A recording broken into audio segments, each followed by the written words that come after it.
Hello and welcome back to integration revision for year 13s.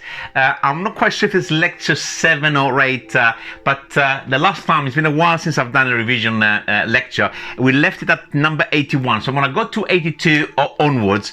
On my sheet here, it's going up to 91, but there's a couple of beasties up there that they might take a long time, so I'm not quite sure if I'll actually be able to finish it. Otherwise the lecture might get a little bit too long. Okay, without wasting time, it's all mixed techniques. Things now will get a little bit harder, so I'm going to try to speed up with some of the easier examples. That's question 82 coming up.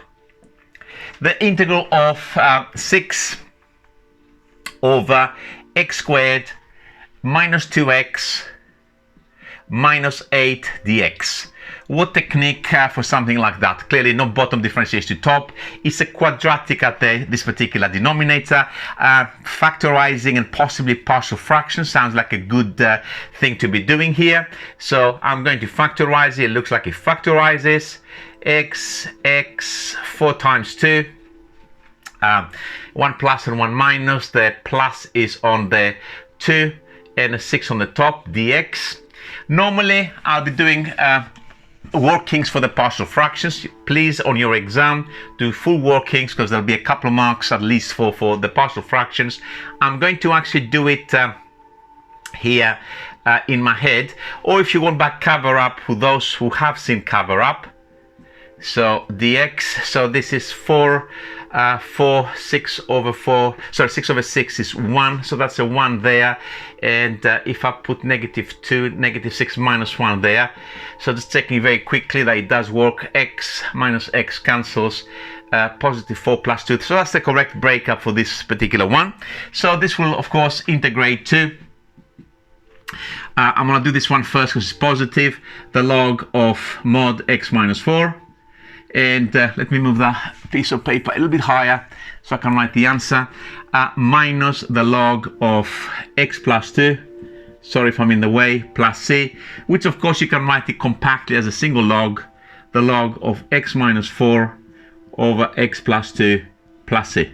So that's a straightforward one. If you get something like that on your exam, you should be laughing. Number 83. Is specialist knowledge. Again, not too hard. If you know your stuff, you should be able to do this very, very easily. Is 3 cot squared of x. So this is integration but trigonometric identities. Cot squared and tan squared are done pretty much the same way, using the Pythagorean identities. For the tan, 1 plus tan squared theta is equal to sec squared theta. For the cot, the corresponding 1 plus cot squared theta is equal to the cosec squared of theta. So I'm going to rewrite this as 3 using this identity, which is, of course, I'm going to write it here for people that need to see it. I'm going to write it in x, 1 plus cot squared x identical to the cosec squared of x. So I'm rearranging this for cot squared, so it's going to be cosec squared x minus 1 dx, multiply it all out, 3 cosec squared of x minus 3 dx. And why did I do all of this? Is because this is a differential.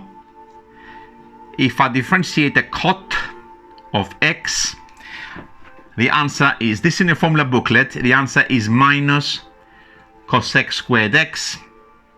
And therefore now when it comes to integration, to get something which looks like that, it requires to have a minus cot.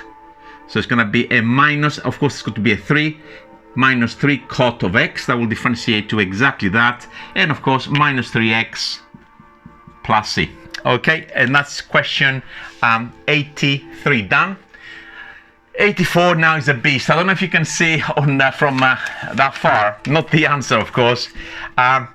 This bit here, I have about 1, 2, 3, 4, 5, 6, 7, 8 possible answers, depending on how you choose to do it. I don't know if I'm going to be able to think of all 7. I think the day I've done the solution to this particular one, I was very inspired. You don't have, of course, to know all of these techniques. But if I put 2 or 3 down, it'll be a good idea for something like this. Okay. Let's write the integral. Number 84. cos 2x sine x. 84. Did I say cos 2x? Cos 2x sine x dx. Is it a hard integral? The answer is no. This particular one is not hard at all. Why do I have 7 answers? I don't know. I must have been having a crisis on that day. That's all I can think. The first method and the most efficient one for this particular one will kill this integral in a few lines. So this is how we're going to do it. First of all, we got different arguments there. So we cannot have 2 x's and x's within the same problem. It doesn't really, it's not a good idea. So what we're going to do is we're going to switch the cos of 2x. So the question is, do we switch it? We have, of course, cos squared x minus sine squared x. We have 1 minus 2 sine squared x. And we also have 2 cos squared x minus 1. They're all cos 2x. I just didn't write the cos 2x on the left. The question is, what do we switch it? Most people, from giving this to students, they will probably go for this because they say, look, I've got another sine x there, cannot make sense, more sines. In fact, you're totally wrong. You can't actually do it like that, and I can't do it if you want me to, perhaps later on, but this is going to be madness. The one that you want is, in fact, the 2 cos squared x minus 1, and I'll try to explain. I mean, in order to see that, you need to be thinking, oh, come on. Okay, you need to be thinking ahead. 2 cos squared x minus 1, so that's your cos of 2x, multiplying the sine of x dx. Okay, let's wrap this off. This is good. It's this is the best identity to use. Okay, why we want to do something like this? First of all, it should be obvious. If I times it out, the sine of x will integrate. That's not the issue. So it's the other term which is of interest. 2 cos squared x sine x minus sine x. Okay. This is what we call reverse chain rule. When we're having a cos of x to some power, it could be 1, in fact, could be negative. And next to it, we have just the sine of x, okay? No powers for this one. Or the other way around. The sine to some power n of x, and next to it, there's a cos of x. This is a chain rule that just took place here, and we need to actually see it, okay? So for this particular one, the cos started as a higher power, cos cubed of x, and then it got differentiated. Okay, what happens now when I differentiate that? A 3 comes to the front from the power. The cos, of course, will reduce down to power of 2. And then it'll be multiplied by this derivative, which is a minus sine x. If we look at what we got up there, we got the cos squared x, and we got the sine of x. That's this bit there. And of course, we have created an extra negative 3. We need to hide that negative 3. So all I need to do is whatever's at the front needs to be divided by negative 3. Okay, cos cubed x minus, I haven't actually integrated that. And this comes from the differentiation of a cos. Let me just rub off that minus for the time being. Cos differentiates to a negative sign, so this negative is from the differentiation, plus c. So that's one of the possible answers that you can get for this integral. This is very quick. Actually, I'll take it back. It's not actually that easy. Perhaps it's 2 lines. Yes, that's true. But actually making that decision on this particular stage is critical. And I think, of course, you can use a substitution here once you reach that stage. Just for this part of the integrand, u is equal to cos x, of course works, but somebody who can actually see all of this and he reaches that stage and he can't see the reverse chain rule and he uses substitution is just totally contradictory. I don't expect this to happen ever. Okay, so this is one of the versions, and that's the quickest way of doing this integral. I'm going to show you a general method next, which works for all integrals that have the form sine of something times sine of something, or sine of something times the cos of something, or cos of something. That's a general method that will work, of course, here. But here we have the options because the arguments are very small. But suppose we had there the sine of 7x and the sine of 3x, or the sine of, I don't know, 2x and 5x, really big numbers. Okay, these are very easy to do, but you need to know how they're done. Okay, so this is like like this one, but with a 2x and an x. This requires a little bit of work before we actually integrate, and requires a bit of trig. This is my thinking. Cos multiplied by sine appears in many places, of course, in maths, in trigonometric identity if you want, but it also appears in one particular identity, which is the compound angle for sine a plus b. So if I had the sine of a plus b with a 2x and an x, so that's your a, and this is your b, and you expand it, you would have got the sine of 2x times the cos of x plus the other way around. Now the cos of 2x times the sine of x. Let's look up there. This is what we got. It'd be nice if we can get rid of this. Yes, we can. The sine now of 2x minus x. It's exactly the same, but of course this time we have a minus in between. Sine 2x cos x minus cos 2x sine x. What I'm going to do next, I really want to get rid of these two terms. I want cos 2x sine x, which is here. And of course, if I add them, this will disappear. So I need to subtract them. Subtracting downwards. The sine of this is the sine of 3x. I don't need to write it like this anymore. Minus the sine of x, that's what that is equal to that minus that, goodbye. And this now will give me two lots of cos 2x sine of x. So at the moment I'm missing the 2 there. That's not a problem. I'm going to move out of the way so you can actually see what I'm doing. I'm going to rub off the a and the b from there. So I just have cos 2x sine x. So I can move that 2 as halves in front of these two terms. So this will be equivalent to 1/2 sine 3x minus 1/2 sine x dx. And of course, on my next line, I'll be able to integrate it very efficiently. So this, it would have made no difference if I had 8x's, 7x's, 5x's. It would have been just those two lines and then done. So this will now come from a differentiation of cos 3x. Cos differentiates to a minus. I need a minus because that's a plus. You also produce a times 3. Half divided by 3 is a sixth. That comes from a cos of just x. Cos differentiates to a minus, so that minus from the differentiation.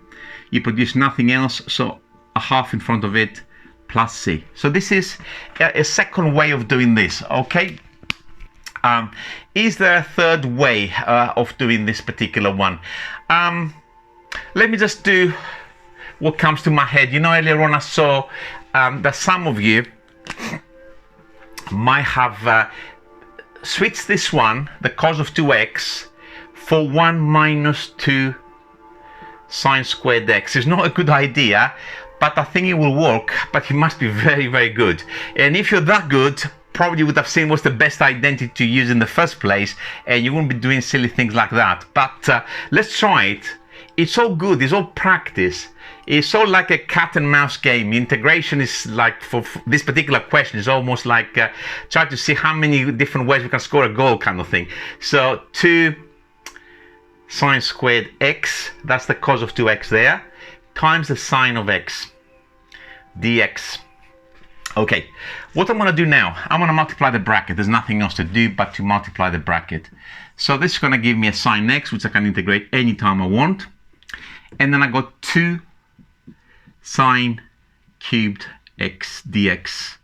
Now I might shame myself here because I don't quite remember my triple angle identities, but I'll give it a go. I hope this is improvised. I don't stage my lectures. This is me. As you can see, bells are ringing, cats are meowing. I'll do stupid errors on the board. So this is what I need up there. The cos of 3x, I remember better the cos. The cos of 3x is 4 cos cubed x minus 3 cos x. The sign is exactly the same, but it's the other way around. So it should be 3 sine x minus 4 sine cubed x. I believe this is correct.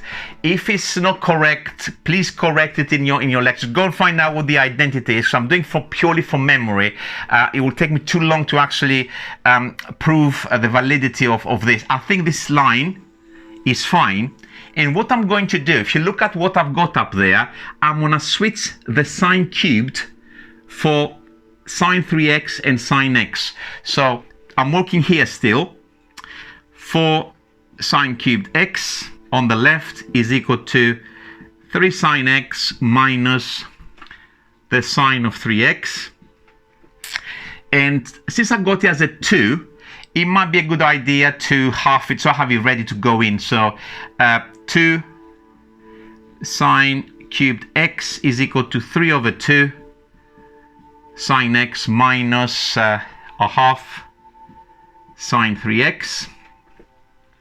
So if we put this result now in there, integral, the sine x is of course there from the beginning, minus, I've already got the 2, so it's minus this bracket, 3 over 2 sine x minus a half sine 3x dx. And of course this will now integrate. I have the answers up there, but I don't know if I have this particular one and which out of the 7 or 8 I go up there is the one, so I can check it. Sine x minus 3 over 2 sine x is minus a half sine x. That minus that, so that will come from the differentiation of a cos with a half in front of it. So that is that minus that, integrate and done. And then of course I will have minus times a minus a plus a half sine of 3x. That comes from the differentiation of a cos of 3x. Cos produces a minus, and I need a 6 in front of it. And I just want to check very quickly, plus c of course, if I have an answer which looks something like that up there. The answer is no, and I don't know why it's a no. Have I made a mistake somewhere? Possibly. I've got a half cos x. Yes, I have a half cos x minus a 6th cos of 3x. It's the answer number 2. I'm surprised that I have it as answer number 2 up there. This is not a sensible way of doing this. As you can see, you needed to know a lot of specialist stuff to actually come up with this approach. Is there another way we can do this one? I'll do one more, and that's enough for 84. It's a bit of a beast, this one. What can we do for this? Is something that is against common sense, almost crazy, which is to do integration by parts. Something that I would not recommend if you have a product of 2 functions of the same family. They're both trigonometric, but I think it will work in here. So if we do a little cross here, that's how I do my parts. Please make sure you know how to part your own way using a formula, or look at one of my lectures to see how I do it.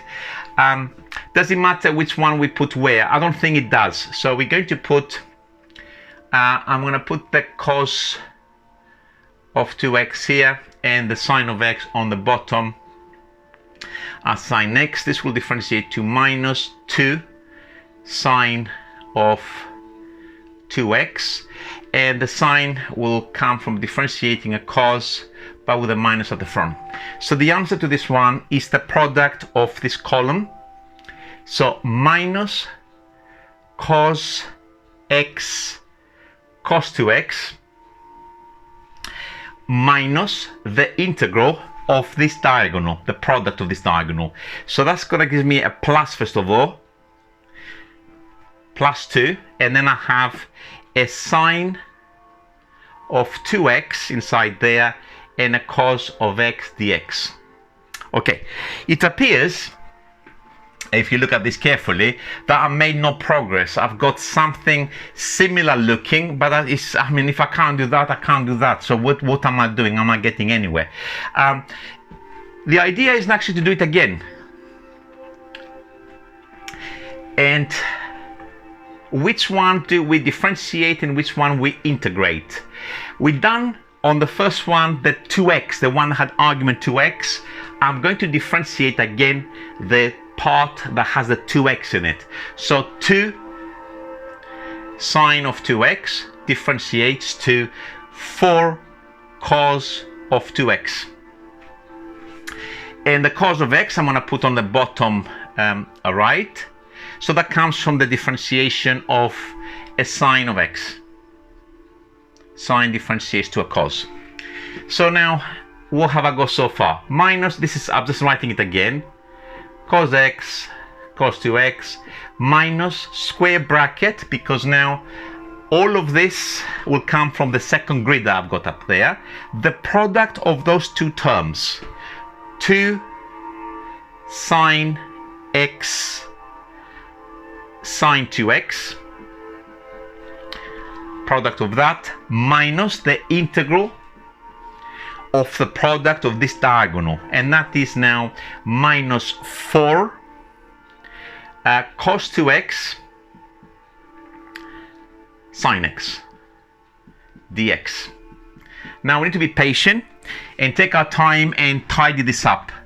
So this is equal to minus cos x cos 2x, removing this bracket, so minus 2 sine x sine of 2x, minus that, and then I have plus the integral of this quantity here. I'm going to move this 4 at the front of the integral. Of course, it has no x dependence. I can do that. So that's cos of 2x sine x dx. And it looks like I'm chasing my tail, because of course cos 2x sine x, cos 2x sine x. Have I made progress? Should I be worried? Maybe I should just quit, I don't know, and take the grandchildren to the park instead of doing maths. I think probably, because it doesn't look like I'm doing anything there. I'm just going around in circles, don't I?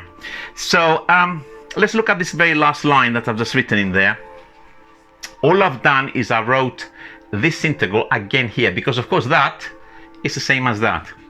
And if you look carefully, I have the same integral on both sides, which at first glance looks bad, but then let's think about it in a different way.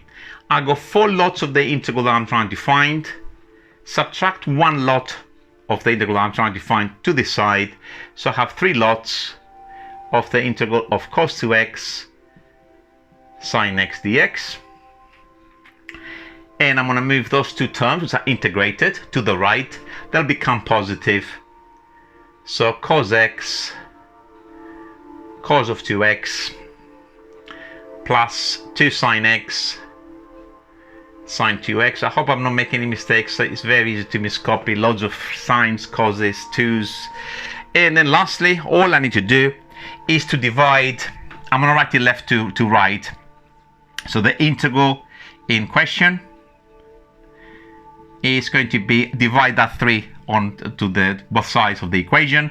It's going to be 1/3 cos x cos 2x, cos x cos of 2x, from there, plus 2/3 sine x sine 2x plus c. Unless I made any silly errors with numbers, or because I'm very error prone, that should be okay. I just want to check if this answer is up there somewhere in one of these 8 answers. 1/3 cos 2x cos x, Yep, plus 2/3 sine 2x sine x. It's all correct. It's there's I saw in the middle of these parts, the integration by parts, a deviation like a subvariation. So you can only do the integration by parts once, and then you can do a reverse chain rule in the middle, and it will still work. Probably produce another answer that's up there. But I had enough of this. Probably you had enough. So we're gonna move on.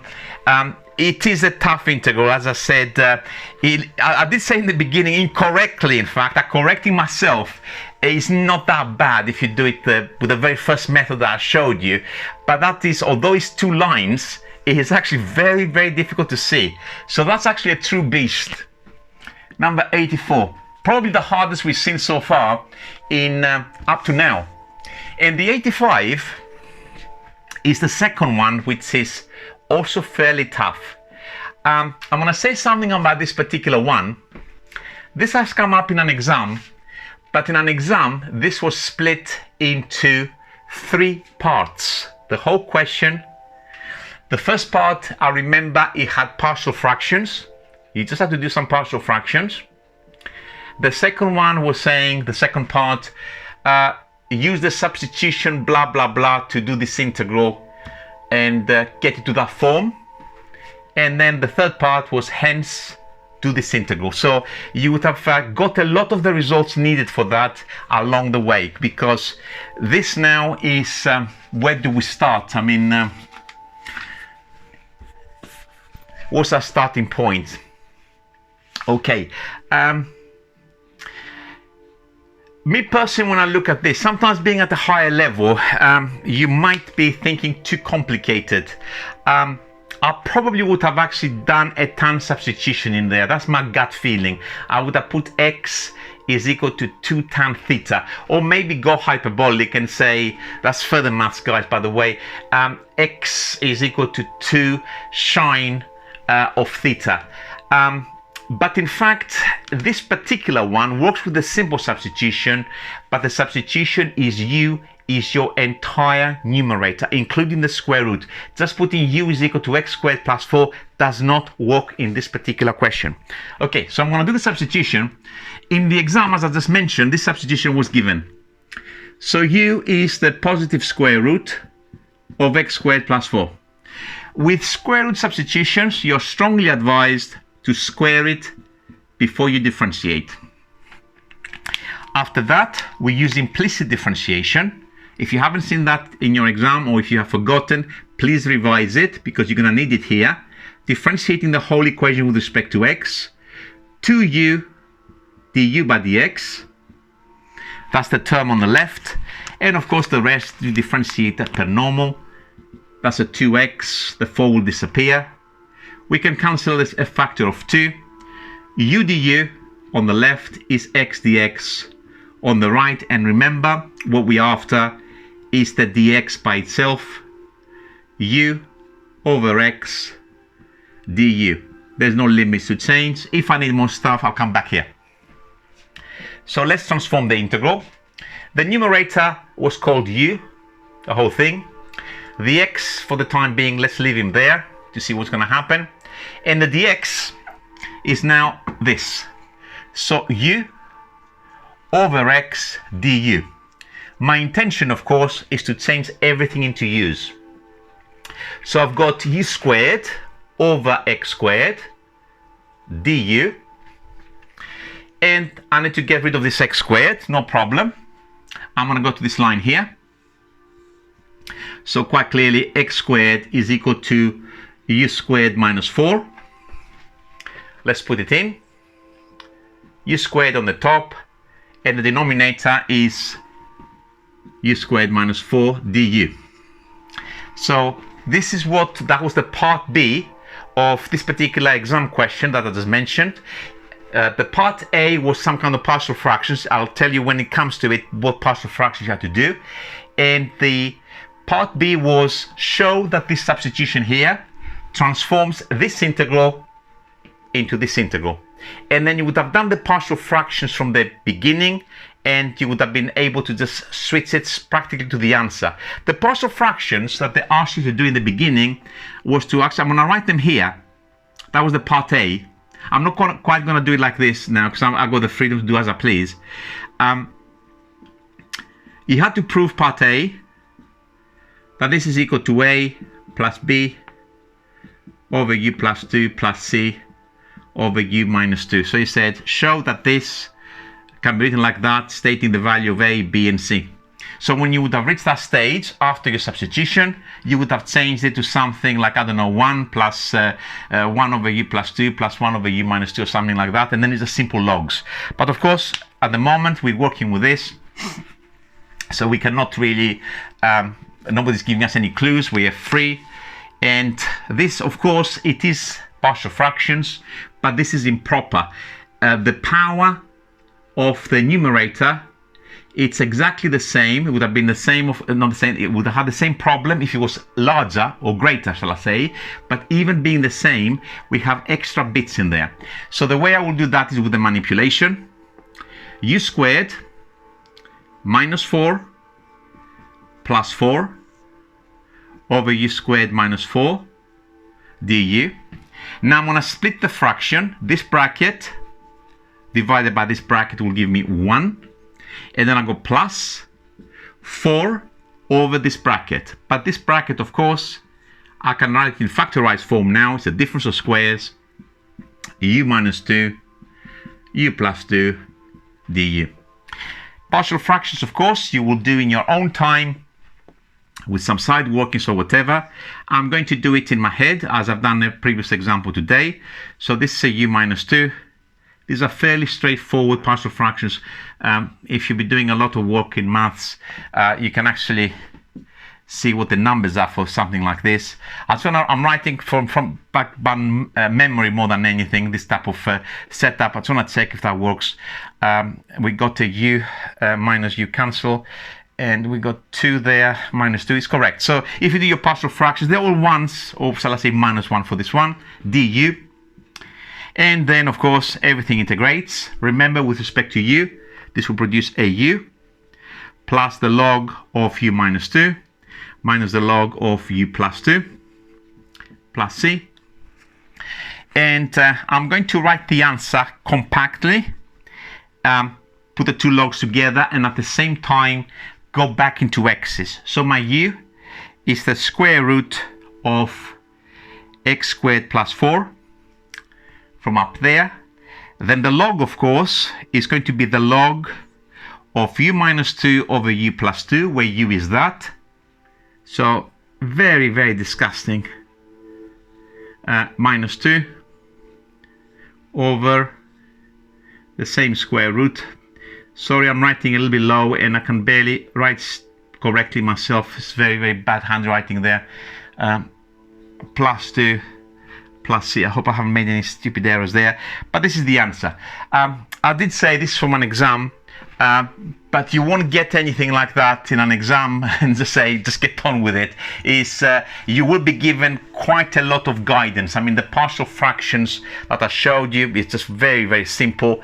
If you don't know how to do that, of course, you shouldn't be doing A-level maths. So the partial fractions part A, they gave you, I think in that question, if my memory serves me well, 4 generous marks. Then to do the substitution, I think it was either probably 3 or 4 marks, and then it was probably another 3 marks that gave the final answer, like an 11 marker. I can't quite remember the year for this question, so that was number 85. Now we have a few nice questions coming up, because the last 2 just destroyed me. My brain is now a mess. Integral, don't even know what number it is, 86. 86. Integral of 7 bracket 2x minus 3 to the power of 5 over 2 dx. I needed a breather like this, so here it comes. This is just a linear adjustment. Is some bracket of the form ax plus b. Increase the power by 1. So 2x minus 3 to the power of 7 over 2.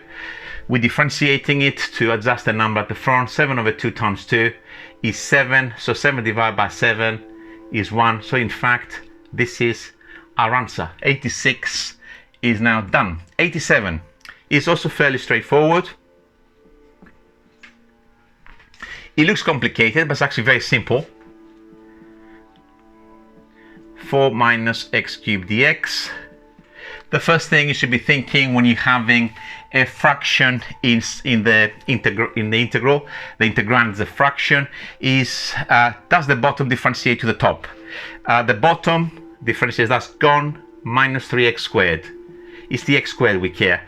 We just need a minus 3x squared on this numerator. So this now is a minus 3x squared because I need this particular quantity. But of course I put equal, so I need to balance it. So I need the minus times the minus gives me plus. And in order to kill that 3 that I just placed there, is a third at the front. Why did I do that? Of course, is because when you have bottom differentiates to top, just a reminder, then the answer is always the log of your denominator.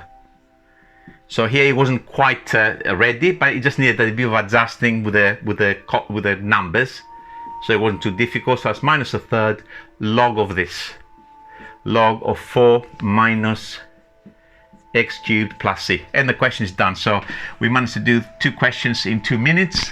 87 done. 88, God, is not hard, it's just tedious, and I look at the numbers, they're a little bit ugly. 88 is x sine of half x dx. One of the most recognizable situations for integration.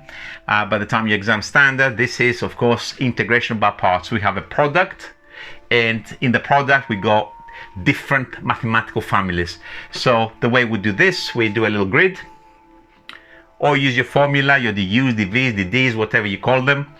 I'm going to put the x on the top left to differentiate it, and I'm going to put the sine of half x on the bottom right, and I will integrate it backwards. So x differentiates to 1, and the sine of half x comes from the differentiation of the cos of half x.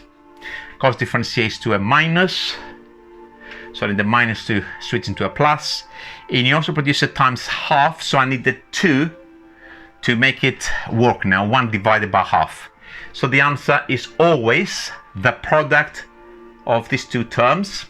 So it's minus 2x cos of half x minus always the integral of the product of this diagonal. So that's going to be a minus 2 cos of half x dx. Strongly advised to switch that to a plus before you do anything. And of course the answer now, first of all, let's recopy the bit which is done. And to get this, I need to differentiate the sine of exactly the same argument. Sine differentiates to a plus, so it's all good. You also produce a half. 2 divided by half is 4 plus c. So this is now integral number 88. Integral number 89 is also fairly straightforward. 89 is the integral of, I'm going to move out of the way in a second, 4 over 4x squared plus 4x plus 1. Is that another case of partial fractions? That's what it looks like until we actually do it, and then realize that's very special and very easy. Because if you try to factorize this denominator, I hope you can see that's a perfect square. It is in fact 2x plus 1 all squared with a 4 on the top, dx.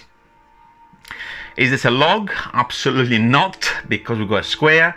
So how do we integrate that? First of all, let's write to the top, 4, 2x plus 1 to the power of negative 2. That's a linear adjustment because of the form ax plus b in the bracket, dx. So we increase the power by 1. So 2x plus 1 to the power of negative 1. And now we differentiate it in order to adjust the constant at the front. Minus 1 comes to the front, times the 2 from the 2x is minus 2. The power will obviously go to the minus 2, and I need to divide the 4 by negative 2 to make it work. So it's going to be another minus 2. 4 divided by minus 2 is minus 2 plus c, which of course you can write it at the bottom if you want. You can write it as negative 2 I think I did write it like that up there, -2 over 2x plus 1. So that's number 89. And 90, I think I will actually finish up to 91. So I did put question mark up there because I really want to finish the page. Okay, there's 2 left. Number 90 is very, very easy. And 91 is not too bad either. 90 is the integral of 3 over the square root of 4x plus 1. Does that look like some kind of substitution? Well, the answer is you can use a substitution. U is equal to 4x plus 1, u is equal to the whole square root. But of course, this one, if you write to the top as a bracket to the power of minus a half, it is a linear adjustment. It's something of the form ax plus b. I forgot the dx there. So you can increase the power by 1, 4x plus 1 to the power of a half. We're differentiating to check how to adjust the number at the front. Half comes to the front from the power times the 4 from the 4x. So it's going to produce an extra 2. So the 3, which is at the front, needs to be divided by 2 plus c. And of course, you can always check this by differentiation. So this, of course, is number 90. And 91, it's similar looking, but it's got, I'm going to leave that up there to see what they're trying to do in there. They made this into an x minus 1. And on the top, we have an x. So somebody is very tempted after the last one, perhaps to do stupid things such as, I'm going to write it like this, to the minus a half, and then I'm going to increase the power by 1, like the previous one, and then divide by the new power. So we're going to write something stupid like, I don't know, x over 2, x minus 1 to the power of a half. Or these are the stupid things. They're not correct, of course. You cannot do that because of this x at the front. Okay, so this is a completely different technique. What do we do for something like this? Is not partial fractions quite clearly, not trig identities. I wouldn't advise you to do parts for something like this, although it can be done by parts. It's against common sense. So for something like this is probably a substitution. Let's replace this mess with something simpler at the bottom. So for something like this, we can call u either the x minus 1 or the whole square root. Since I've done another one today with the whole square root, let me just do another one just to remind you of the technique. U is the square root of x minus 1.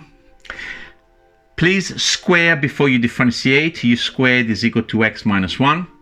Then always implicit differentiation there. So you're differentiating this expression with respect to x. 2u du by dx. That's the term on the left differentiated, is equal to 1. And there's nothing from that. For this particular one, actually, you don't actually need to do implicit differentiation. You could have rewritten it as x is u squared plus 1, and then do dx by du, and then flip it. It's okay. So 2u du is equal to dx. And we're going to get more stuff if we need it. So this now will become x whole square root is a u. And my dx is 2u du. Let's write it first of all, 2xu over u du. Do I have any decent cancellations? I have cancellations, but it's not really what I was hoping. I want everything to go into use. And in fact, now I got the x is still left in there. Not a huge problem. I'm going to go back to the little site, the little shop that I opened. And there's my x. So x is u squared plus 1. Adding that to the left. I need 2x, so you might as well just write it here. 2x is 2u squared plus 2. So all of that is now 2u squared plus 2 du. This is a simple integration. It's with respect to u. So it's going to be a u cubed with the 2/3 in front of it. And the 2, of course, integrates to 2u plus c. And let's not forget, very easy to forget rather, to go back into x's. It'll cost you a marking on the exam, unfortunately. Your u is that, if you want, to the power of a half.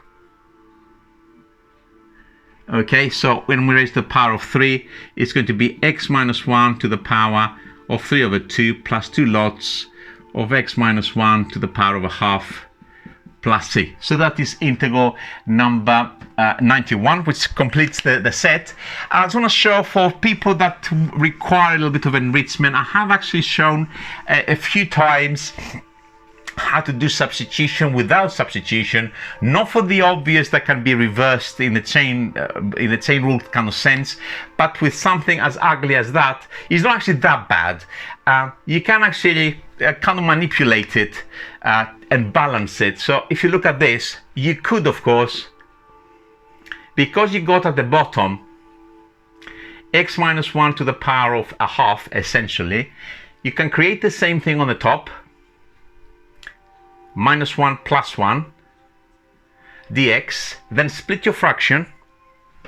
So this will create that divided by that is x minus 1 to the power of a half on the top plus 1 over x minus 1 to the half. So that's x minus 1 to the power of minus a half dx. These are now linear adjustments. Increase the power by 1. So that's going to give you 3 over 2. Adjust the power, not the power, the number at the front. 3 over 2 times 1 is 3 over 2. 1 divided by that is 2/3, as I had before. And increase the power by 1. X minus 1 to the power of a half. There's no change apart from this half. So 1 divided by half is going to be plus 2 plus c, which of course gives us exactly the same answer that we had a minute ago by substitution. But that's, as I said, this enrichment is for people that want to take the maths and the integration a little bit further, or perhaps show off. It's nice to show off sometimes, you know. Mathematicians have a little bit pompous at times. Okay, I've finished the lecture. This is up to 91 now, and I hope you find it useful. The techniques now are getting far more involved, and you'll have a lot more challenging integrals. I will see you very soon. And who's laughing now? I certainly am.